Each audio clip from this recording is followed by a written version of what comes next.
तो भाई last class में क्या पढ़ा था अपन ने?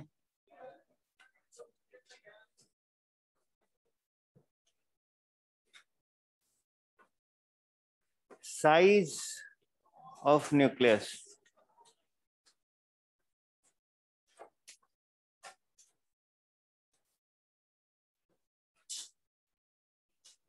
All right, good evening online guys, people. हाँ, तो those who are so last year हम लोगों ने, मतलब सुन तो लो यार, तू यहाँ कैसे?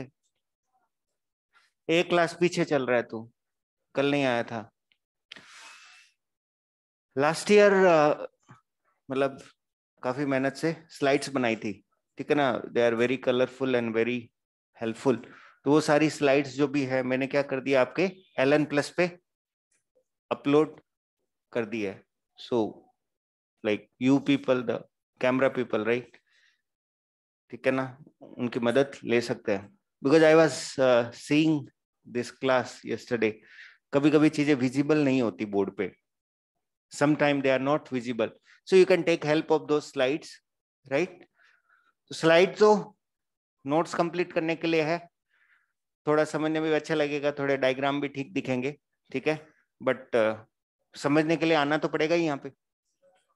All right, so we were talking about nucleus का साइज। नाउ न्यूक्लियस का जो साइज है that is very very small, ठीक है। अपन को क्या करना है बेटा, न्यूक्लियस की प्रॉपर्टीज के बारे में पता करना है। One of the properties nuclear force. अपन को पता है कि न्यूक्लियस है, स्टेबल है ना? न्यूक्लियस एग्जिस्ट करता है, from our common sense nucleus exist करता है।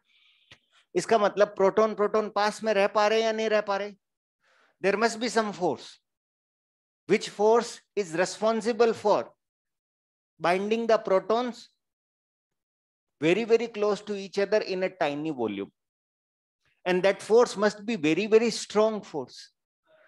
ये हमारे को कॉमन सेंस से पता है, लेकिन वो जो फोर्स है ना, न्यूक्लियर फोर्स, उसकी रेंज केवल और केवल कहां तक है?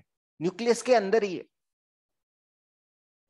Let me ask U A question, क्या के शेल वाला इलेक्ट्रॉन न्यूक्लियर फोर्स को फील करता है क्या?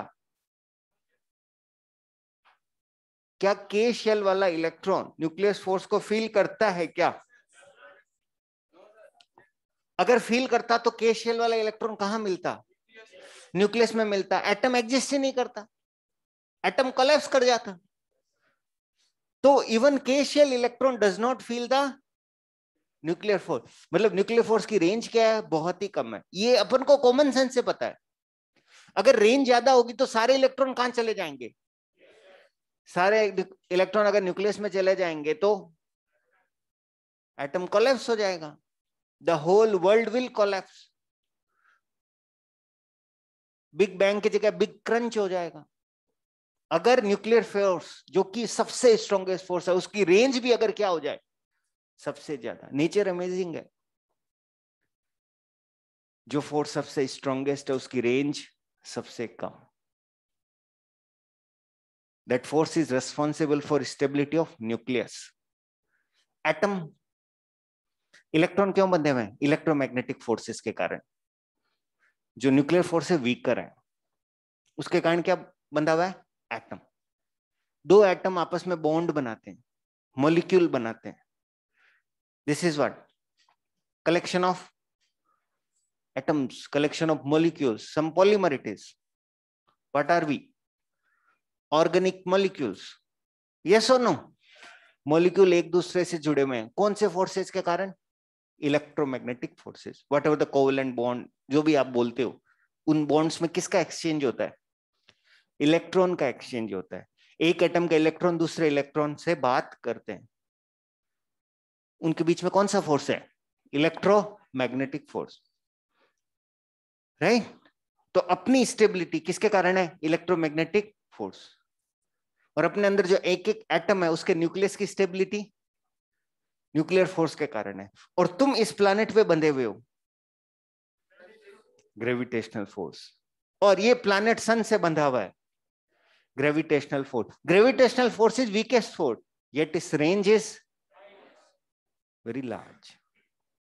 तो जो वीकेस्ट फोर्स है उसकी रेंज क्या है? बहुत ज्यादा। और जो स्ट्रॉन्गेस्ट फोर्स है उसकी रेंज क्या है? बहुत कम। Very amazing balance. तभी क्या हो पा रहा है? हम एग्जिस्ट कर पा रहे हैं, ये प्लैनेट एग्जिस्ट कर पा रहे हैं। समझ रहे हो मेरी बात? अगर स्ट्रॉन्गेस्ट फोर्स की रेंज भी सबसे ज्यादा हो जाएगी तो whole world will be, whole universe will be a giant nucleus. सब कुछ अपने अंदर अट्रैक्ट कर ले। यस और no?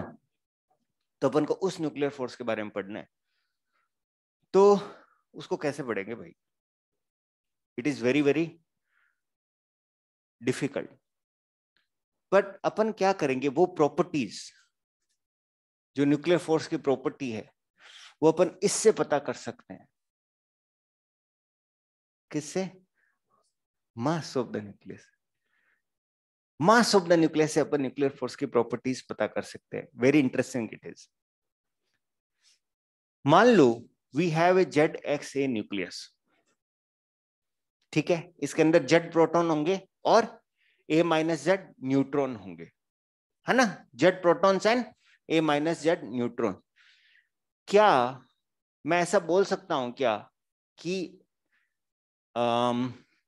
Z times mass of proton plus A-Z times mass of neutron इस न्यूक्लियस का मास होना चाहिए? Z प्रोटॉन्स, A-Z न्यूट्रॉन, ऐसा बोल सकता हूं क्या? This is something I am expecting. अगर मेरे को आप 6C12 का न्यूक्लियस दोगे तो मैं क्या बोलूंगा? 6 प्रोटॉन का मास जोड़ लो, 6 न्यूट्रॉन का मास जोड़ लो, वो 6C12 के न्यूक्लियस के मास के बराबर होना चाहिए। तो this is something I am expecting, expected mass of nucleus, मतलब मेरे हिसाब से ऐसा होना चाहिए।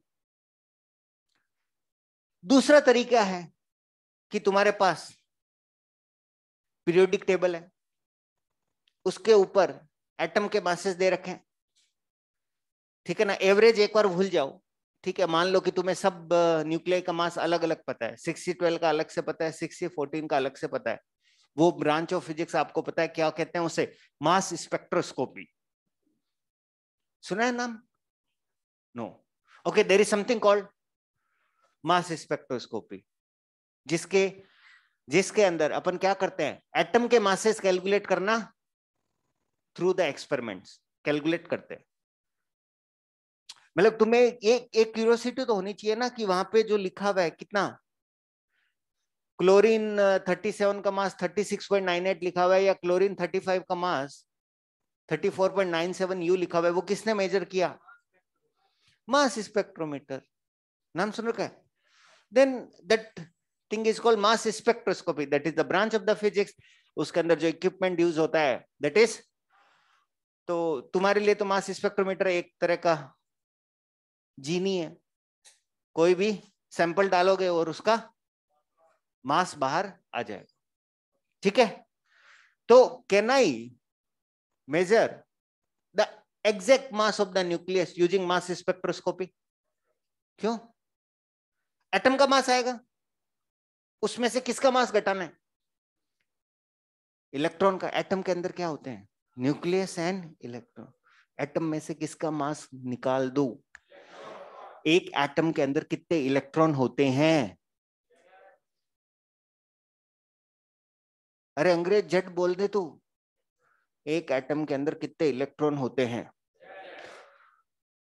तो उसको अपन बोलेंगे ऑब्जर्व्ड मास। ऑब्जर्व्ड मास हो जाएगा m atom minus z time mass of electron. कुछ समझ में आ रहा है क्या कि अपन क्या कर रहे हैं? मास को दो तरीके से मेजर कर रहे हैं।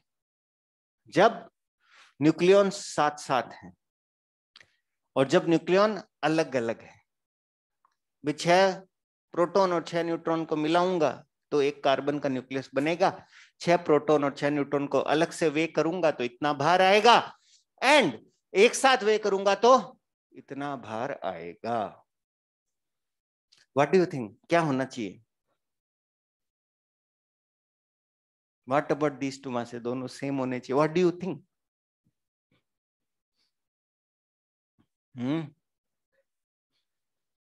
बोलो।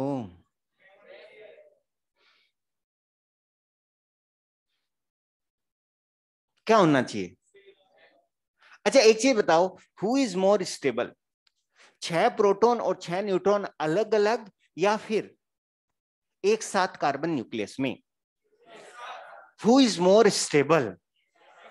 मतलब अगर 6 प्रोटॉन और 6 न्यूट्रॉन मिलके एक कार्बन का न्यूक्लियस बनाते हैं तो ये प्रोसेस किस तरह की प्रोसेस होगी? एक्सोथर्मिक होगी या एंडोथर्मिक होगी?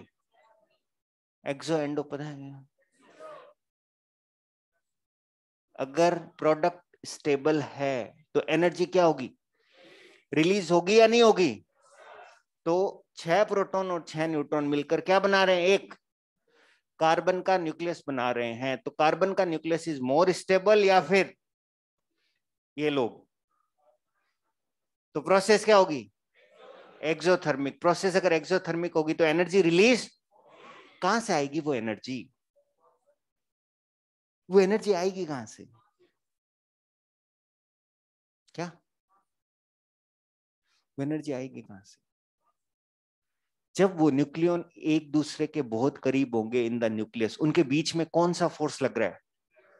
Nuclear force. तो वो एनर्जी न्यूक्लियर फोर्स की बाइंडिंग एनर्जी होगी। एंड वो एनर्जी कैसे निकलेगी? क्योंकि जब ये अलग अलग होंगे और इससे जब बनेगा न्यूक्लियस तो मास में क्या आएगी? कमी। और वो कमी किस में कन्वर्ट हो जाएगी? एनर्जी में। ये कंसेप्ट है। समझ में आया मेरी बात? कौन सा मास हमेशा ज्यादा होगा? एक्सपेक्टेड मास हमेशा ज्यादा होगा, क्योंकि जब 6 प्रोटॉन और 6 न्यूट्रॉन मिलकर ये न्यूक्लियस बनाएंगे तो मास में क्या आएगी? कमी आएगी। उस कमी को नाम देंगे अपन मास डिफेक्ट। एंड ये कमी किस में कन्वर्ट हो जाएगी? According to Einstein, mass energy equivalence. यही इस पूरे चैप्टर में। तो आपने ये देखा क्या कि मैं क्या बता रहा हूं? न्यूक्लियर फोर्स के बारे में बता रहा हूं, just by measuring mass. I am telling you about nuclear force by measuring mass. ये चीज क्लियर, ये डाइजेस्ट करना थोड़ा सा मुश्किल होता है कि very simple property such as mass of the nucleus can tell us about nuclear force. क्योंकि ये जो भी बाइंडिंग एनर्जी आएगी वो बाइंडिंग एनर्जी किसकी है? न्यूक्लियस की है। और न्यूक्लियस में कौन सा फोर्स लग रहा है? न्यूक्लियर फोर्स लग रहा है। तो ये उसकी बाइंडिंग एनर्जी है। कुछ आ रहा है समझ में? कुछ पल्ले बढ़ रहा है? क्या होगा? न्यूक्लियन अलग अलग होंगे तो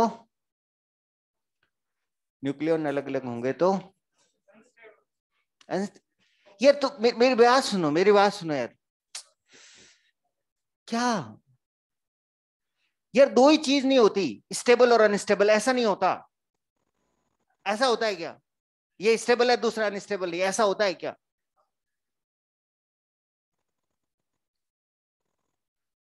लेस स्टेबल है, वो ज्यादा स्टेबल है। अनस्टेबल क्या होता है? अलग अलग प्रोटॉन न्यूट्रॉन क्या मिल नहीं सकते? व्हाट इज हाइड्रोजन का न्यूक्लियस? प्रोटॉन अकेला है ना, कहां प्रॉब्लम का है उसे?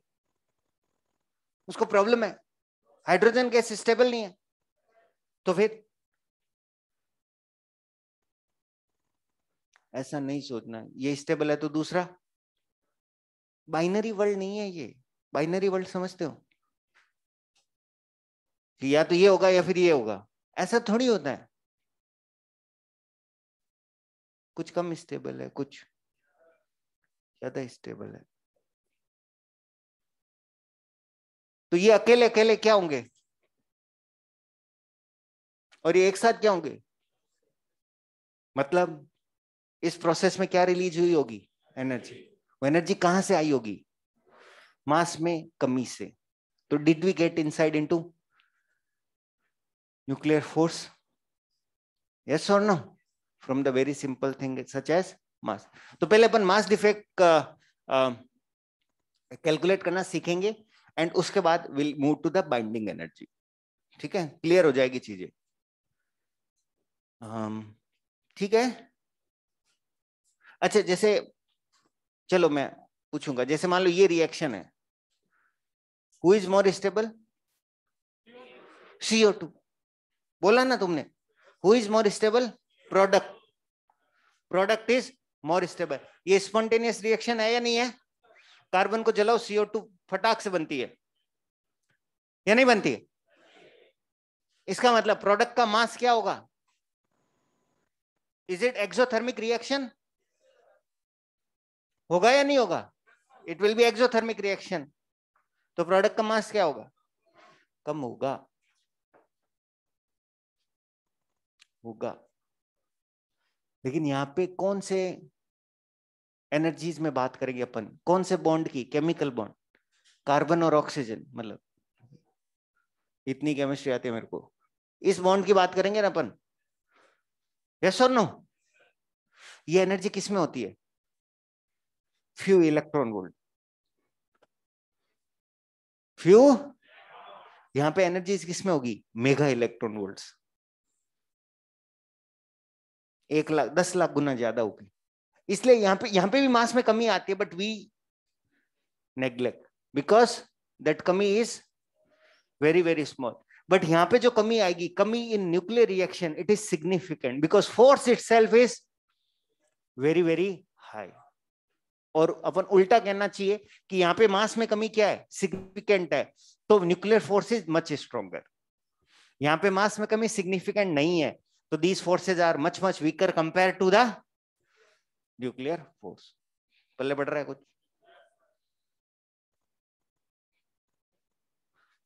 ऑलराइट। तो भाई पहले तो मास डिफेक्ट निकालना सीखते हैं, राइट। सो कैसे निकालते हैं mass defect, mass defect delta equal to m expected minus m observe. ध्यान रखना ये किसका मास है, ये न्यूक्लियस का मास है, this is the mass of the nucleus. तो वन ऑफ द वे कर सकते, z times mass of proton, a minus z time mass of neutron, minus observe mass is mass of the nucleus, जो भी है। एक तो formula ये बन जाता है, और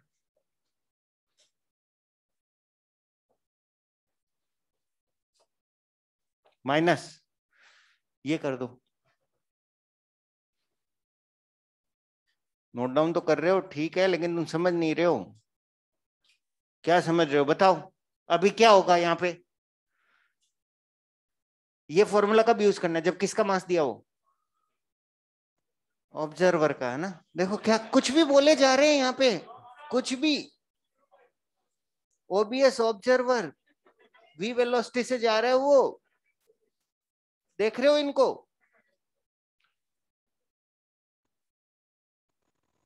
किसका मास है ये, न्यूक्लियस का मास है। ये किसका मास है, न्यूक्लियस। अगर आपको किसका मास दिया जाएगा, एटम का, अगर किसका मास दिया जाएगा, एटम का, तो क्या करना पड़ेगा, देख उसकी नजर वहां पे है, इधर मैं इधर हूं। हाँ, अगर एटम का मास दिया हुआ रहेगा तो what are you going to do, ये करोगे। तो ये क्या होगा, देख minus minus plus, proton plus electron क्या बनेगा, what is the simplest atom you can think of, hydrogen. What is hydrogen, proton and electron.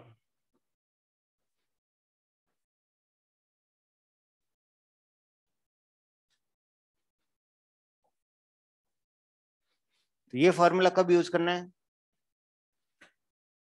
ये मास ऑफ, आज कुछ गड़बड़ है, किसकी क्लास थी, किस डांट पड़ी है? Mass of atom x. तो नीचे वाला फॉर्मूला कब यूज करना है? नीचे वाले फॉर्मूले में देख, अगर देख हाइड्रोजन में इलेक्ट्रॉन होते हैं ना, और इधर भी इलेक्ट्रॉन होते हैं, कैंसिल हो जाएंगे। अगर एटम का है तो इसमें इलेक्ट्रॉन दे रखा है, because we are interested in mass defect of nucleus. ये मास डिफेक्ट किसका है? न्यूक्लियस के मास का डिफेक्ट है, right? We are not interested in atom. मैं पहले ही बोल चुका हूं इस चैप्टर में, we are only concerned about nucleus. तो अगर न्यूक्लियस का मास सीधा दे दिया तो ऐसे काम करना है, और एटम का मास दे दिया जाए तो आपको ऐसे काम करना है। ध्यान से देख ले।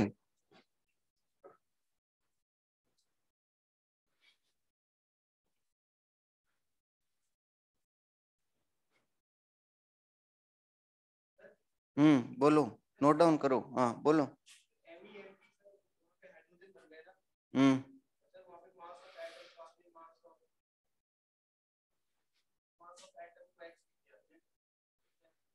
हाँ, वो मास ऑफ एटम एक्स ही है बेटा।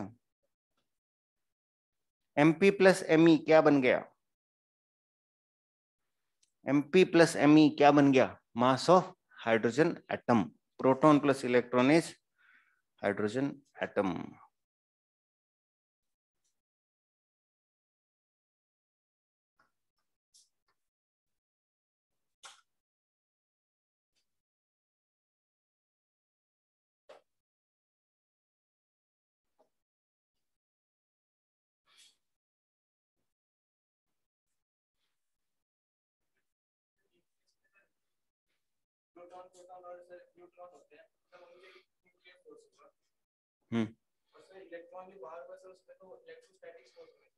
स्टैटिक नहीं बोल सकते, इलेक्ट्रोमैग्नेटिक। हाँ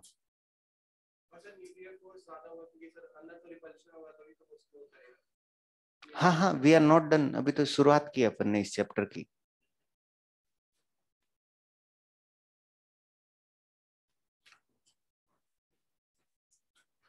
मास कैसे मेजर किया जा सकता है? एक तो स्पेक्ट्रोस्कोपी से, उससे जो भी आंसर आता है वो कहां पे लिखा गया है? पीरियोडिक टेबल में लिखा गया है। दूसरा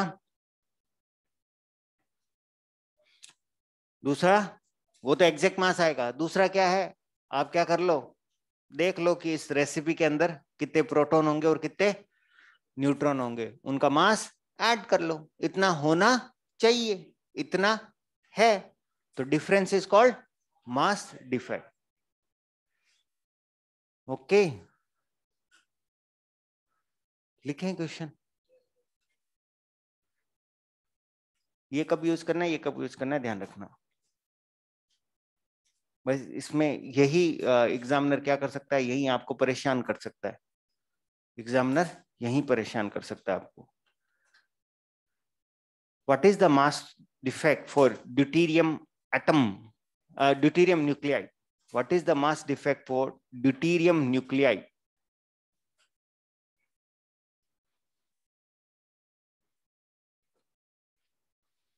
What is the mass defect for deuterium nuclei?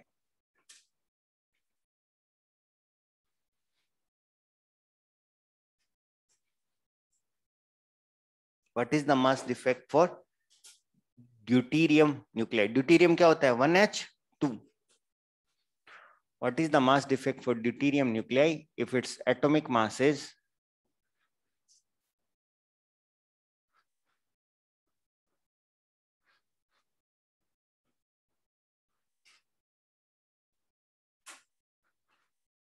if its atomic mass is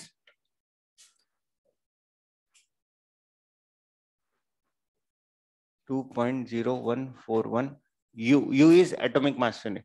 ठीक है, अब ये करने के लिए शायद मैंने आपको कल प्रोटॉन न्यूट्रॉन के मास बताए नहीं थे, तो इस क्वेश्चन को करने के लिए तेरे को डेटा चाहिएगा, वो डेटा क्वेश्चन में दिया हुआ रहेगा। तो देख, प्रोटॉन को कैसे रिप्रेजेंट करते हैं? न्यूट्रॉन को 0 and 1। इलेक्ट्रॉन को समझ में आ रहा है क्या कैसे किया रिप्रेजेंटेशन? नीचे क्या आ रहा है? चार्ज। ऊपर क्या आ रहा है? मास, इसका मास क्लोज टू 1 U होता है ना, इसका क्लोज टू 1 U, इसका 0। एंड हाइड्रोजन एटम, इन तीनों के मास, इन चारों के मासेज आपको चाहिएंगे।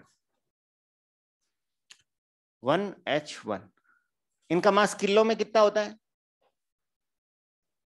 हाँ हाँ, कुछ ना कुछ ऐसे बोलते रहना चाहिए ताकि पता लगे कि कुछ तो आता है, बोलते जाओ मतलब। हाँ हाँ, या इनटू इनटू, अरे कुछ तो बोल दो। What is hydrogen atom? What is hydrogen atom? अरे मैं बोल रहा हूं तो सुन तो लो। What is hydrogen atom? Proton plus electron, दोनों को जोड़ दिया, कितना आया? Something into -27 kilo. लेकिन आपको पता है कि यहाँ पे मास डिफेक्ट अपन एटॉमिक मास यूनिट में निकालेंगे, तो इसका अपन को एटॉमिक मास यूनिट में मास पता होना चाहिए। तो कितना होता है इसका एटॉमिक मास यूनिट में? 1.00727 U। U is atomic mass unit. Neutron का 00866, इस बंदे का 0.00055 U, इसका 1.783 U। ठीक है, अब ये होता है most of the time upon approximately 1 U ले सकते हैं, बट मास डिफेक्ट में अपन 1 U नहीं ले सकते। मास डिफेक्ट में अपन को क्या करना पड़ेगा? एग्जैक्ट कैलकुलेशन करनी पड़ेगी। मास डिफेक्ट अपन निकालते हैं। 1H2, 1H2 मतलब Z कितना? 1A माइनस Z कितना? 1। एक प्रोटॉन है और एक न्यूट्रॉन। किसका मास दे रखा है अपन को? पढ़ ले ना क्वेश्चन में, क्वेश्चन में पढ़ ले बेटा, क्वेश्चन में पढ़ ले। किसका मास दे रखा है? Given its atomic mass is इतना। एटम का मास दे रखा है बेटा, कौन सा फॉर्मूला लगाएगा? ये वाला। ठीक है, तो मैं क्या लिखूंगा? Delta M equal to mass of 1H1 plus mass of neutron minus mass of 1H2। अगर कॉमन सेंस है ना तेरे को, तो फिर तेरे को ये इक्वेशन सेंस करेगी। ये कौन है? हाइड्रोजन एटम में एक न्यूट्रॉन जोड़ दो तो ड्यूट्रॉन बन जाएगा। तो तुम वही मास डिफेक्ट निकाल रहे हैं। ठीक है, तो what is delta M? Value put कर देगा। व्हाट इज 1H1 का मास? यहां से ले लेगा। न्यूट्रॉन का मास यहां से ले लेगा। 1H2 का मास दे रखा है। सारा मास किस में आएगा? एटॉमिक मास यूनिट में। तो इसमें क्या करेगा तू? कैलकुलेशन। यस सर नहीं करनी पड़ेगी, यस सर से तो काम नहीं चले। आंसर आ गया क्या?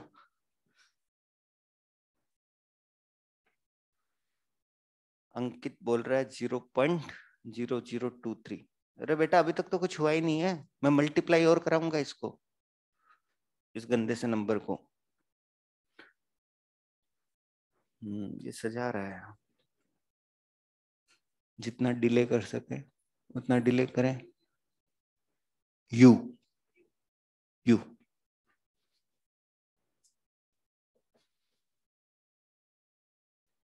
ये क्या आया? Mass defect.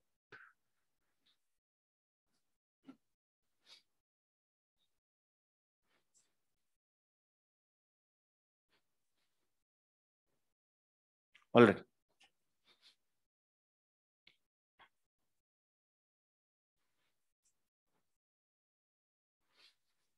हाँ भाई, आप लोगों को समझ में आ रहा है? अवी, आयुष, चिराग, अनम, अंकित, अंकिता, अभा, मोहित।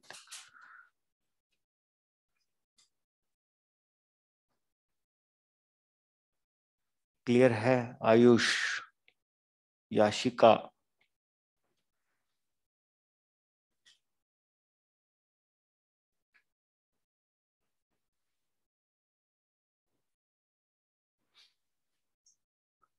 ऑलराइट।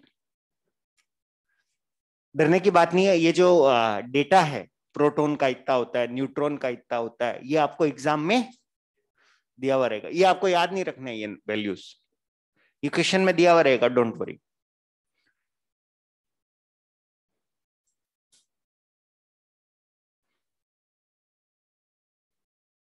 चलें आगे.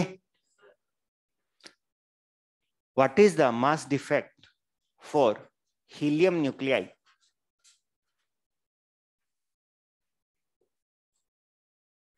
What is the mass defect for helium nuclei?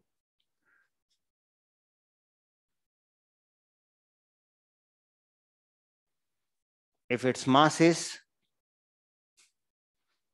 what is the mass defect for helium nuclei? Helium nuclei मतलब 2He4. ठीक है. If its mass is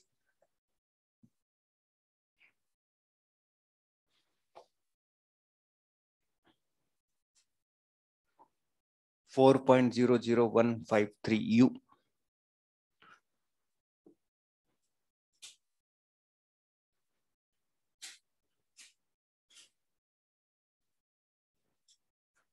What is the mass defect for helium nuclei? If its mass is इतना. इस बार आपको किसका मास दे रखा है? इस बार आपको किसका मास दे रखा है? यार अंग्रेजी में पढ़नी आनी चाहिए ना, एक लाइन की अंग्रेजी है. एक मिनट पढ़ो, क्वेश्चन पढ़ो.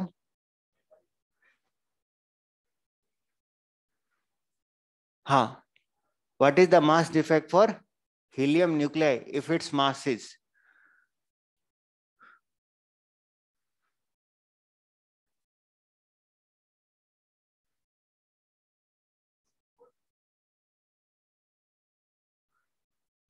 नहीं, एटम पूरे क्वेश्चन में ही मेंशन नहीं. लिखा हुआ क्या है? What is the mass defect for helium nuclei if its mass is? Helium nuclei का मास दे रखा है, आपको इसका मास डिफेक्ट निकालना है. ऐसे ही बोलते हैं ना? कैसे बोलते कैसे हैं?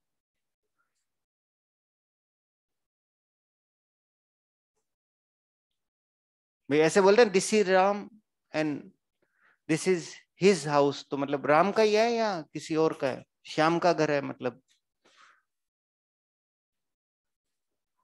भाई अंग्रेजी बात मैं बता रहा हूं, एक्चुअली ये सच बात है. 60% बच्चे प्रोसेस ही नहीं कर पाते कि लिखा क्या है. That is the truth. कौन सा फॉर्मूला लगाना है वो बहुत दूर की बात है. 60% बच्चे प्रोसेस ही नहीं कर पाते कि लिखा क्या है.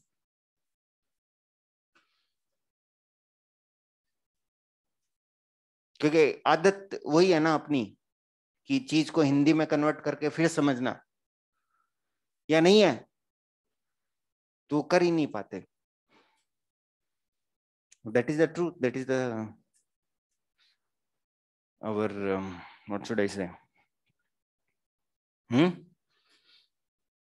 our education system, our school system. और सब अंग्रेजी मीडियम से पढ़ के आए हैं एकदम. नहीं, अंग्रेजी मीडियम से नहीं पढ़े. मेरे को छोड़ के सब लोग अंग्रेजी मीडियम से पढ़ के आए होंगे. नहीं? हाँ बताओ बताओ क्या लिखें. 2He4 है ना, तो Z तो 2 हो जाएगा. यही फॉर्मूला लग जाएगा. A माइनस जेड भी 2 हो जाएगा. 2 time mass of proton plus 2 time mass of neutron minus 4.00153. What is the proton? इस बार 7 to 7 यूज करना है ना. आज कुछ तो गड़बड़ है यार. सब यू यूनिट में कितना आंसर आ रहा है?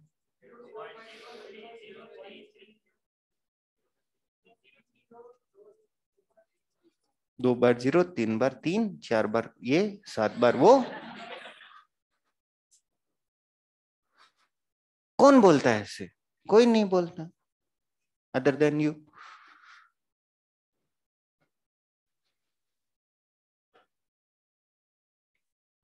अरे आयुष कैलकुलेशन सही करो, यूनिट भी लगाओ. सो अब वो बात आती है कि मास कहाँ गया. Mass got converted into energy.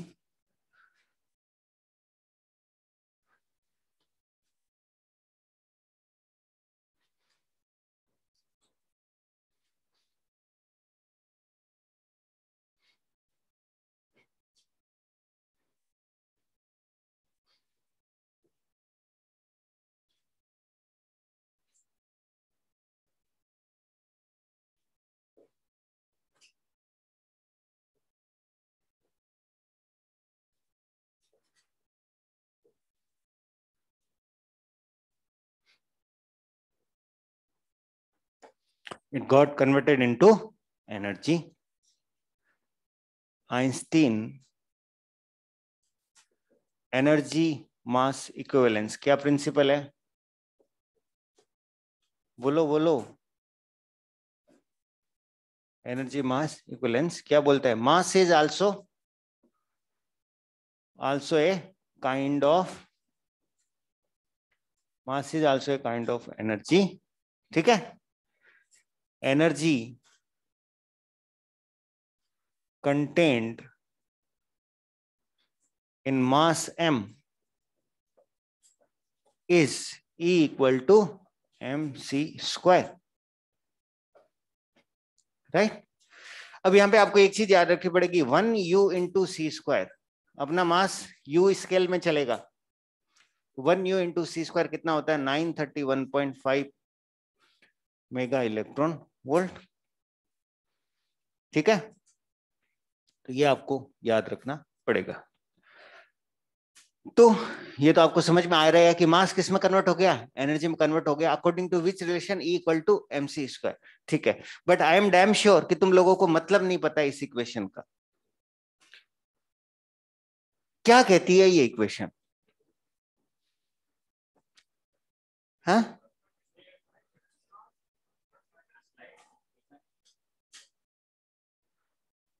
हाँ, तुम्हें इस इक्वेशन का मतलब नहीं पता, बोल तो ना। तो क्या होगा मेरे को समझाने में थोड़ी सी आसानी होगी। आज डिफिकल्टी ज्यादा हो रही है, पता नहीं, maybe something is wrong.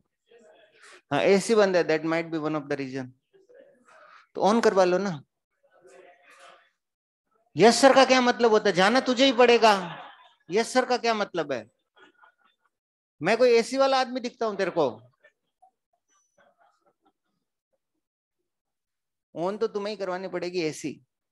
Other than that और कोई प्रॉब्लम है तो बताओ। ठंडा लेके आए, कोल्ड ड्रिंक लेके आए तेरे लिए थोड़ी सी, या दैट गाय उसको कोल्ड ड्रिंक अच्छा लगता है, कोल्ड ड्रिंक मंगवाएं, क्या करें? बोलो, मतलब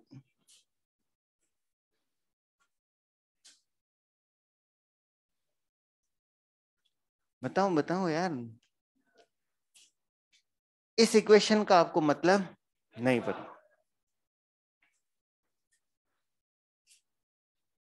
तो ठंडा कर दो इस रूम को, है ना? बच्चे परेशान हो रहे हैं, क्या समझ नहीं आ रहा, दिमाग गर्म हो गया इनका, राइट? तो एम मास में इतनी एनर्जी mc स्क्वायर, मतलब I am 80 kilo let's say, ठीक है? तो do I have 80 into C square that much amount of energy?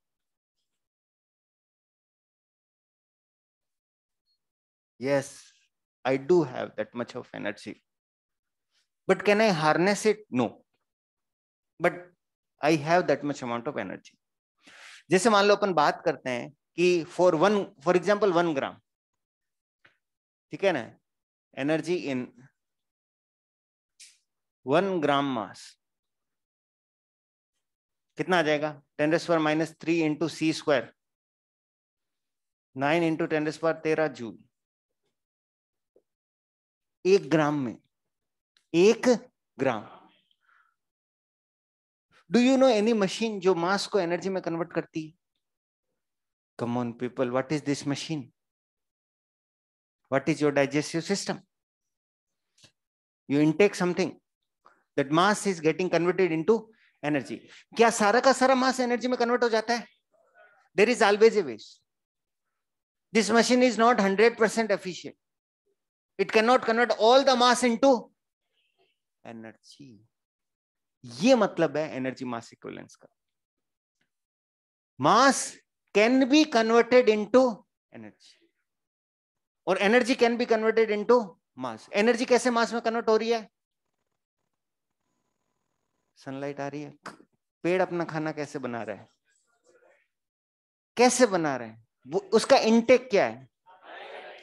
Light, light है वो, और क्या क्या लेता है वो?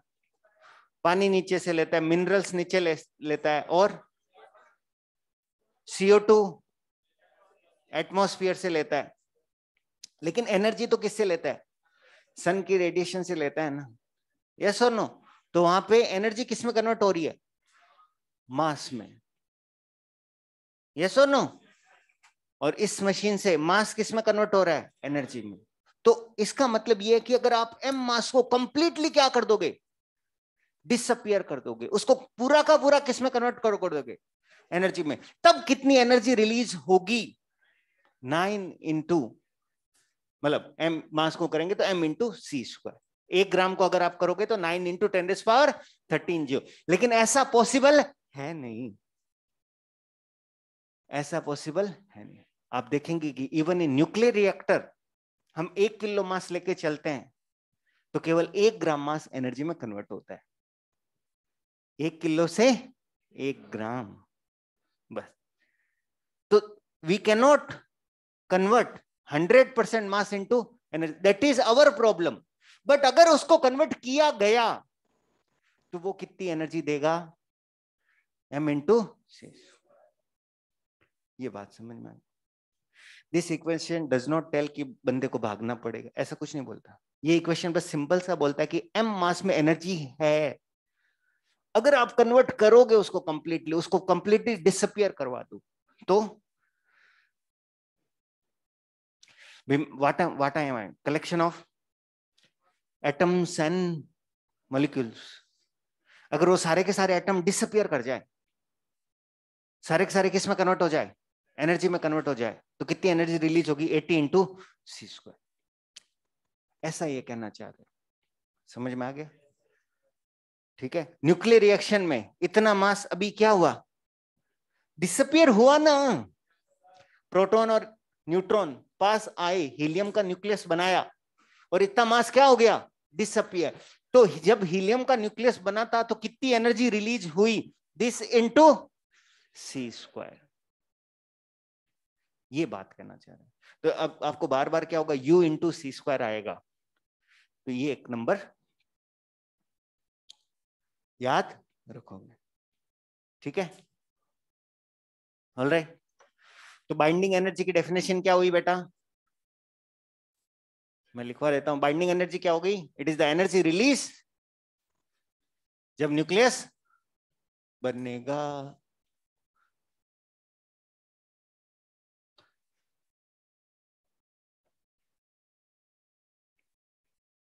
पिक्टोरियली बहुत अच्छे से समझ में आएगा। ये कौन है?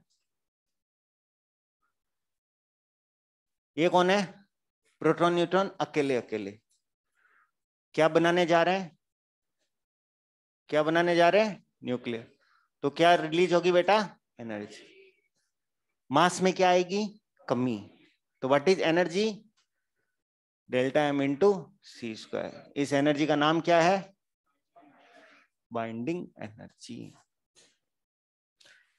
The amount of energy release when nucleus was formed from its constituent particles. कुछ आ रहे हैं समझ में? कोई भी न्यूक्लियर रिएक्शन होगी, उसके प्रोडक्ट का मास हमेशा क्या होगा? कम। मास में क्या आएगी? कमी। और वो कमी किस में कन्वर्ट होगी? एनर्जी में। बस ये चीज ध्यान रखनी है, ठीक है? बाइंडिंग एनर्जी है किसकी ये बता? इस न्यूक्लियस की है। किसके कारण है? इनके आपस में interaction, which is the strong nuclear force, उसके कारण है। कुछ आ रहे हैं समझ में? आप लोगों को समझ में आ रहा है? ऑनलाइन वालों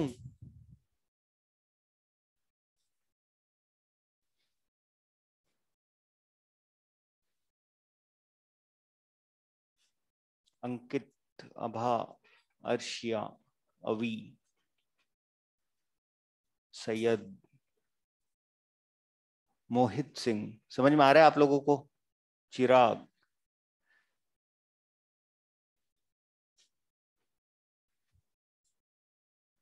लिखो। बाइंडिंग एनर्जी की डेफिनेशन लिख रहे हैं अपन। It is the amount of energy released when, it is the amount of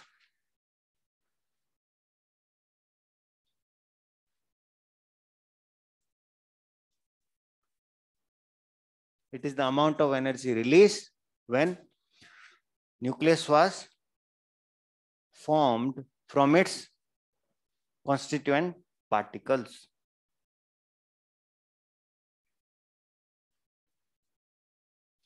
Constituent लिखना आता ही है, नहीं तो डॉक्टर वाली लैंग्वेज यूज करो.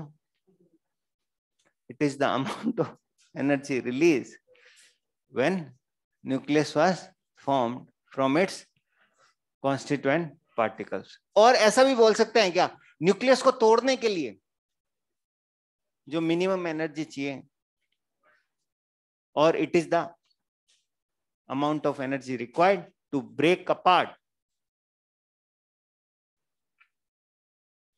or it is the amount of energy required to break apart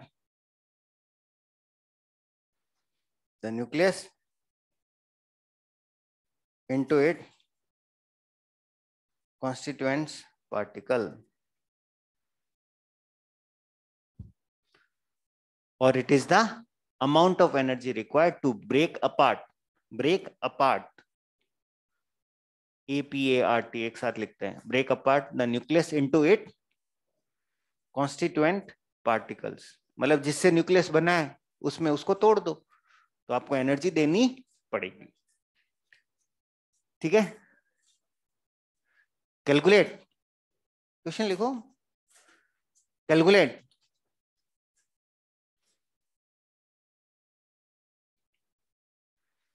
binding energy for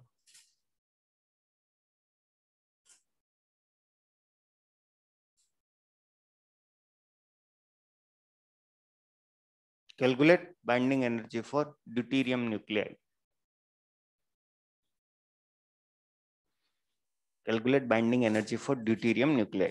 क्या लिखोगे, delta M into C square. Delta M पता है उसका कितना है? हाँ, तो अब आएगा आनंद. दिक्कत क्या होगी? डेल्टा एम निकालना थोड़ी है. तो ड्यूटेरियम का डेल्टा एम कितना था? Delta M into C square.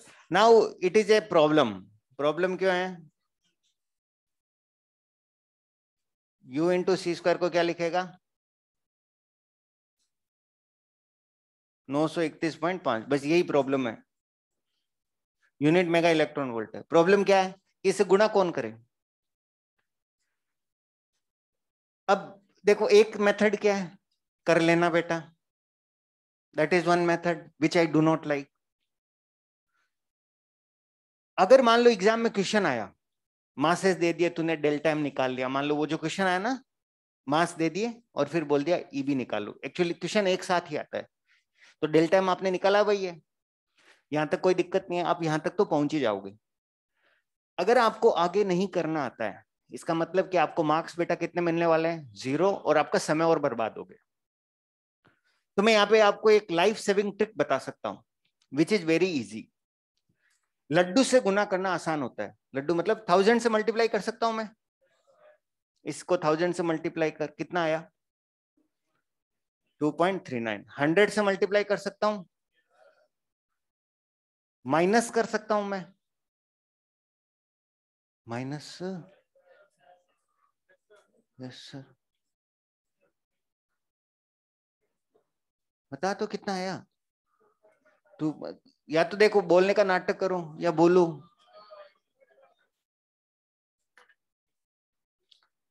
समझ में आया मैंने करा क्या है? क्या करा है? मैंने इस नंबर को 900 से मल्टीप्लाई कर लिया. भाई ये तो 100 माइनस 1000 माइनस 100. मैंने इस नंबर को 900 से मल्टीप्लाई कर दिया. मैंने इस नंबर को 1000 से मल्टीप्लाई कर दिया. If it is a good day, now that depends. If it is a good day पे क्या होगा? आपको ऑप्शन इन दोनों के बीच का देखना है, क्योंकि 931 से मल्टीप्लाई कर रहे हो. If it is your lucky day. ठीक है, ये तो अपन ने फटाक से कर लिया ना, ये नहीं किया? फटाक से कर लिया यार, ऐसे मत कर यार. ठीक है. अच्छा, तेरे को ये भी पता है अगर मोर देन वन ऑप्शन हो इसके बीच में, तेरे को ये पता है कि तेरे को वो ऑप्शन चूज करना है जो इसके पास वाला है, क्योंकि तेरे को 930 से मल्टीप्लाई करना है. 950 से भी आता. So that you can do on lucky day. On a unlucky day, there are so many questions to do in the paper. मतलब I am not a calculator यार. और मैं क्या हेल्प कर सकता हूं तुम्हारी? एटलीस्ट आप ये कर सकते हो कि इन दोनों का एवरेज ले लो. तो किससे मल्टीप्लाई कर दिया तुमने? 950. उससे छोटा आंसर देखो. इतनी मदद मैं तुम्हारी कर सकता हूं. It can save your day some day on some lucky day.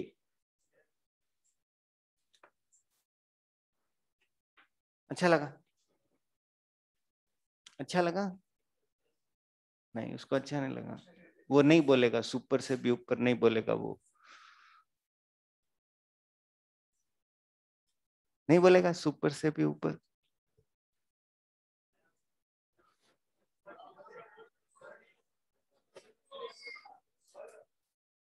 अच्छा, he does not know what is super से भी ऊपर. Maybe you guys know. No, you do not. Question करें आगे. What is the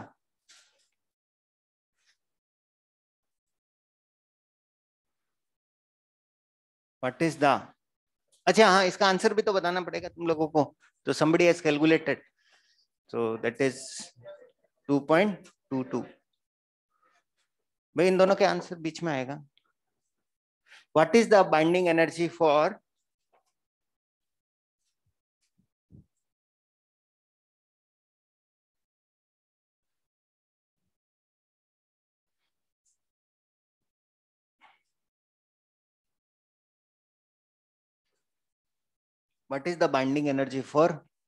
helium nuclei? Again उसका delta M है ही अपने पास. ठीक है, तो बाइंडिंग एनर्जी क्या होगी? सॉल्यूशन यही लिख रहा हूं बेटा मैं. 0.03033 इंटू 931.5. तो इतनी कैलकुलेशन मैं आपको सिखा सकता हूं कि 1000 से मल्टीप्लाई करेंगे. एक और तरीका बता देता हूं. 30 पॉइंट, मतलब एक बार और बता देता हूं. तरीका और भी है मेरे पास, बट मेरे को नहीं लगता तुम्हारे काम का है वो.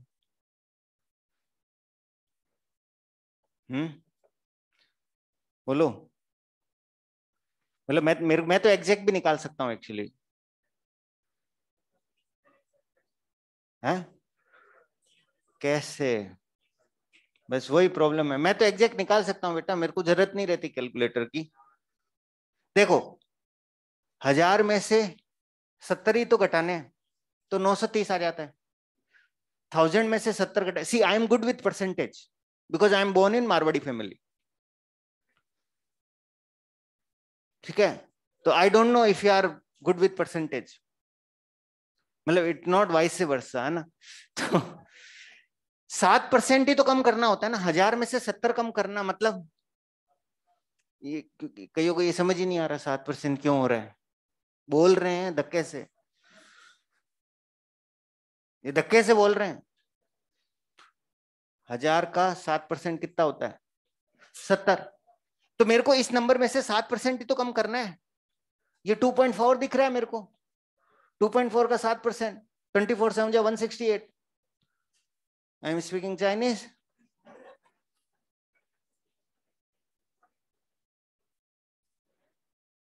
समझ में आया ना? तो कर लो. 2.4 माइनस 1.68. अच्छा, यहां पर ये कितना है? 30. 30 का 7% तो निकाल लोगे. 2.1 7 3 जा 21. अरे यार, ये तो मेरी बेटी भी बता देती है. 7 3 जा प्लीज. तो 30 में से 2.1. बस यही करेगा तू, है ना.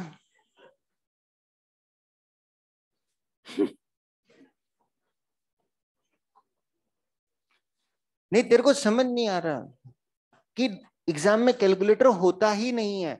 तो मेरी कैलकुलेशन है ना, कैलकुलेटर पे बेस्ड ही नहीं है. अगर कोई क्वेश्चन ज्यादा समय लेता है, अगर कोई क्वेश्चन ज्यादा कैलकुलेशन लेता है और अपन नहीं कर पा रहे हैं, तो मैं तो कहता ही नहीं उस क्वेश्चन को कर, क्योंकि we are not calculator and we do not get marks for steps. ये ट्रूथ है बेटा, ये ट्रूथ है। कर सकते हो वो, मतलब बोलो,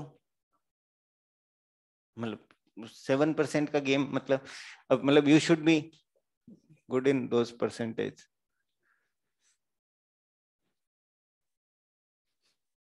है ना? अब मुझे नहीं पता तुम कितने, अब तुम्हें जो भी अच्छा लगता है, तुम्हें 4% अच्छा लगता है तो क्या करो, इसमें 4% जोड़ लो,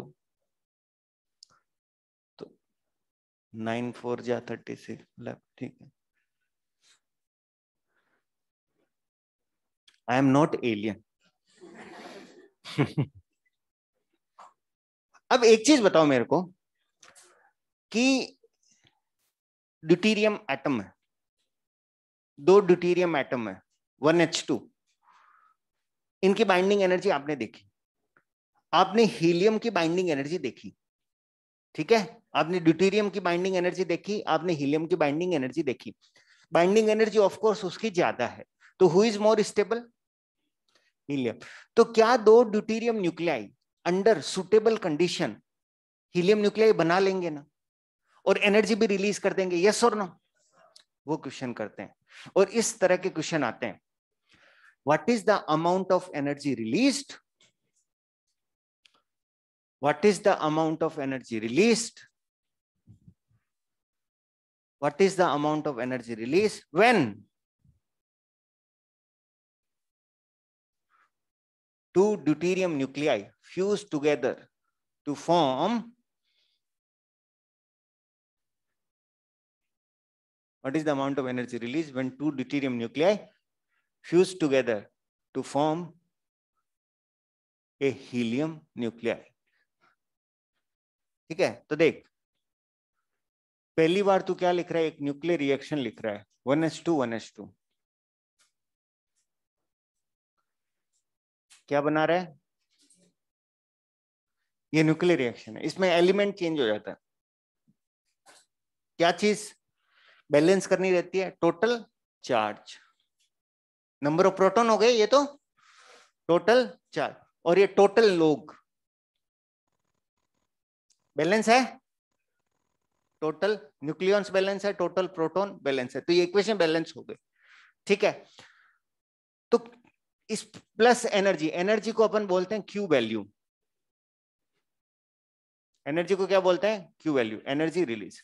तो एनर्जी रिलीज क्या होती है बेटा, ध्यान से समझना, एनर्जी किसकी ज्यादा होगी, बाइंडिंग एनर्जी प्रोडक्ट की, तो it will be binding energy of products minus binding energy of reactant.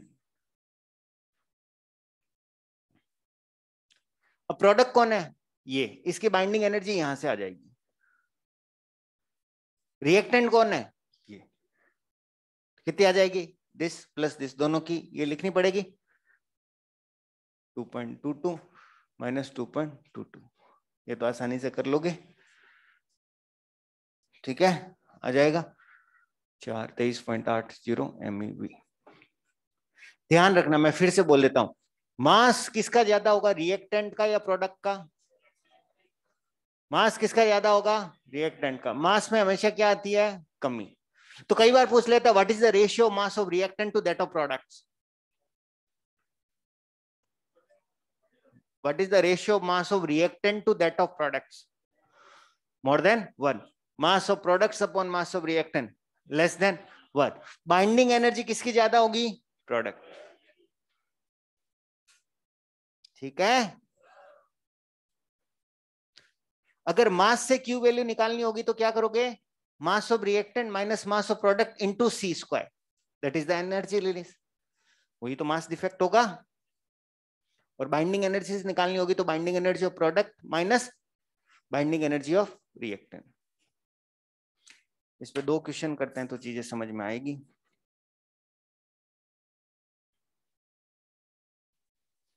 एक आइडिया मतलब जो है इस चैप्टर का वो क्लियर हो गया क्या, कि न्यूक्लियर रिएक्शन में मास में क्या आती है, कमी, और वो कमी किस में कन्वर्ट हो जाती है, एनर्जी में। ये चीज आपके दिमाग में फिट होनी चाहिए, because that is the only one concept जो आपको इस चैप्टर में सीखना है।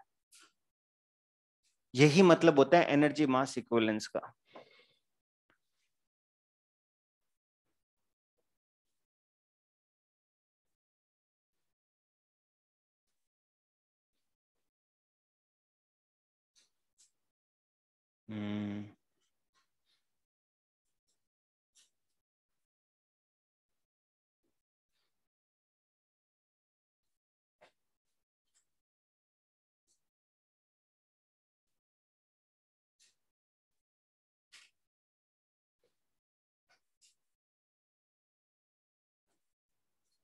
मास ऑफ क्या लिखा हुआ है, न्यूक्लियस। हाँ, तो आपसे पूछा है कि कितनी एनर्जी रिलीज होगी, बताओ क्या आंसर आएगा इसका।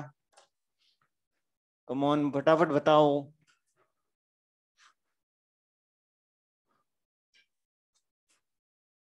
बोलो बोलो। बी की टर्म में क्या आंसर आएगा, बताओ। एनर्जी रिलीज क्या आएगी बेटा, बताओ। B3 प्लस B4, यही लिखेंगे ना, binding energy of products minus binding energy of reactant. And mass की टर्म में लिखना होगा तो M1 plus M2 minus M3 minus M4 into C। बस ये इतना सा कंसेप्ट है इस चैप्टर का, ठीक है। जो स्टेबल है उसकी बाइंडिंग एनर्जी क्या होगी, ज्यादा, ठीक है। क्वेश्चन लिखो। आप लोगों को समझ में आ रहा है, अंकित, मोहित? हाँ, समझ में आ रहा है, नहीं आ रहा सब लोगों को? There are so many people, बाकी सो गए क्या?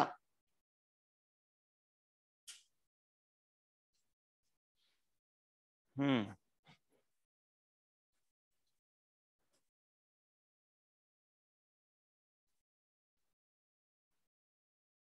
चलें आगे।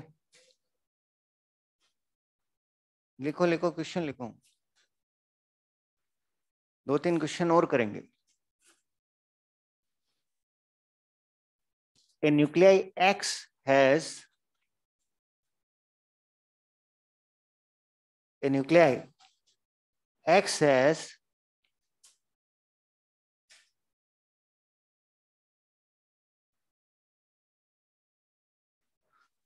a nuclei X has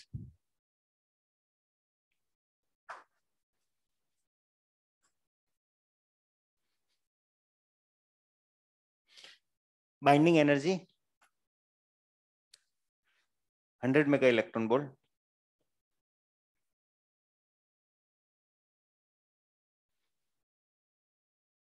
A nuclei X has binding energy 100 mega electron volt. It releases 10 MeV of energy.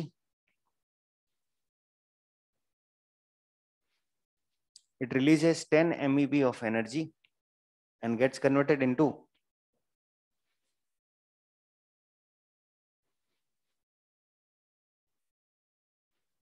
releases 10 MeV of energy and gets converted into Y.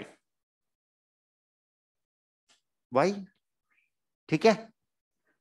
What is the binding energy of Y?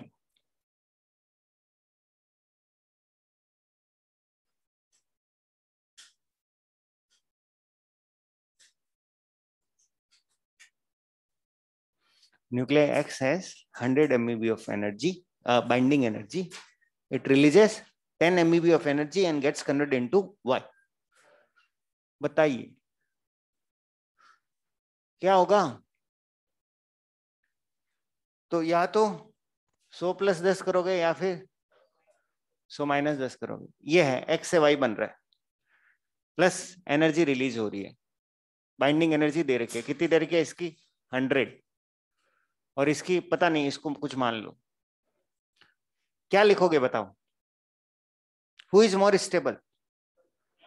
Product. मतलब binding energy किसकी ज्यादा होगी, product. कितने से ज्यादा होगी, जितनी energy release होगी। तो यहाँ पे तुम यही तो लिखोगे ना, इक्वेशन यही बनेगी ना कि Q वैल्यू तुम्हारी कितनी है 10 equal to y minus 100 110 MeV।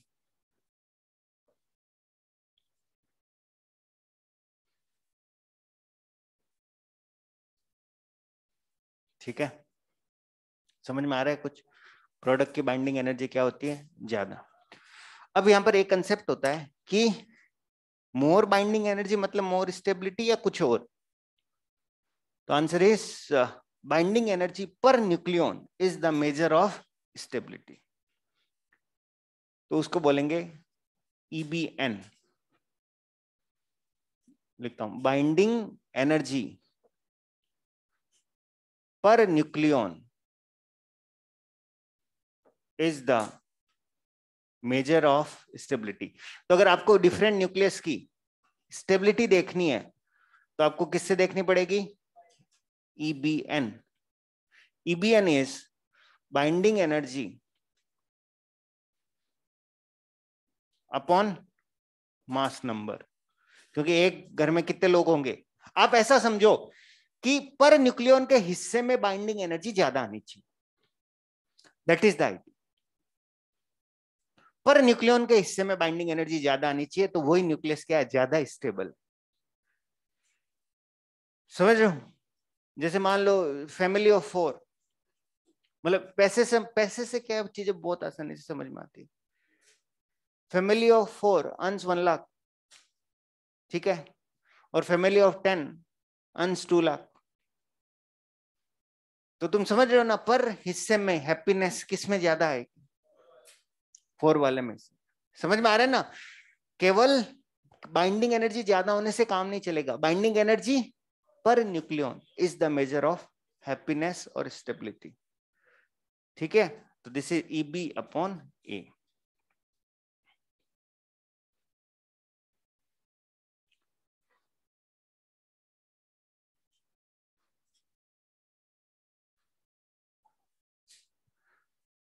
Arrange in order of stability. तो I give you 3 nuclei PQR, EB दे देता हूं और मास नंबर दे देता हूं।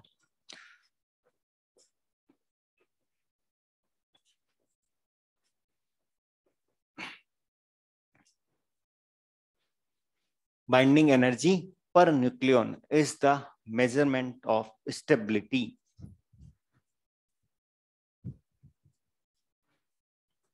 बोलो। देख लो, डिवाइड कर दो, डिवाइड करने से कुछ ना कुछ नंबर मिलेगा और उसी नंबर को आपको कंपेयर करना है। EB upon A 50 11 55 10। तो तुम बोल रहे हो तो सही होगा।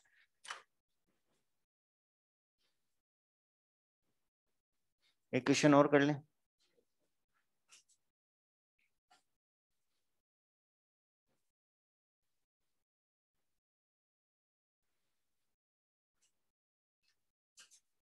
अगर मैं पूछूं व्हाट इज Q वैल्यू, मतलब आपको क्या बतानी है?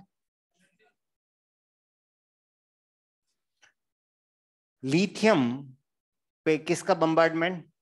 प्रोटॉन का बम्बार्डमेंट, और आपको मिल रहा है अल्फा पार्टिकल।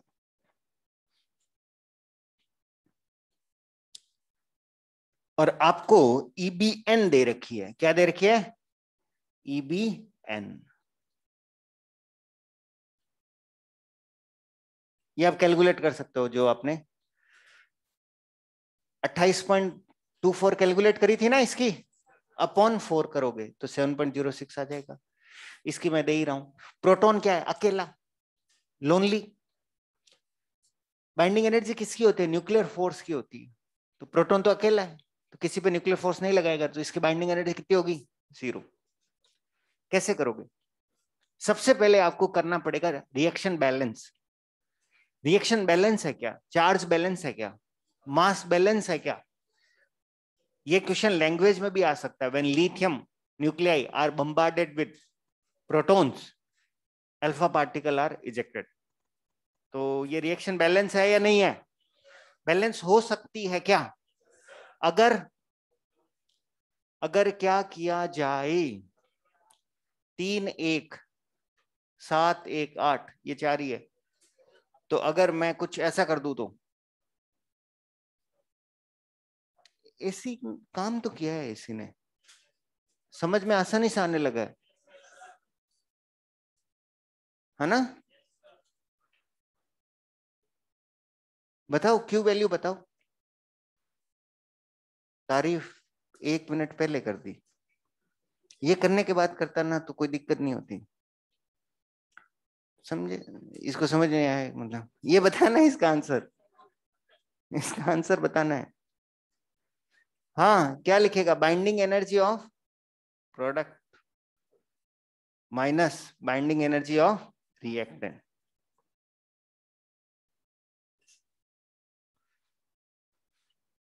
बताओ what is the binding energy of product? क्या लिखेगा? 7.06 क्या है? पर न्यूक्लियन है। तो कितने न्यूक्लियन है प्रोडक्ट में? 4 है ना। न्यूक्लियन तो ये होता है ना, ये मास नंबर है ना बेटा। तो इसको 7.06 को किससे मल्टीप्लाई करना पड़ेगा? 4। और ऐसे कितने लोग हैं? 2। 5.5 को 7 से मल्टीप्लाई करना पड़ेगा। तो क्या लिखेगा तू? इसका तो 0 लिख लेना, अकेला है ये। 2 × 4 × 7.06 माइनस 7 × 5.5। जो भी आंसर आएगा वो एक्सेप्टेड है। आंसर किस यूनिट में आएगा? Mega electron volt. समझ में आया ना ये कैसे लिखा? 7.06 ईबीएन है। तो जब भी है ना ईबी दे रखा हो या ईबीएन दे रखा हो, ध्यान रखना अभी तक जितने भी क्वेश्चन थे उसमें क्या दे रखा था? ईबी। ईबीएन दे रखा हो तो ध्यान, या what ever that is accepted. तो आज का होमवर्क है बिगिनर बॉक्स 1 के पहले 2 क्वेश्चन। ठीक है? ठीक है online guys? Alright, tata bye bye.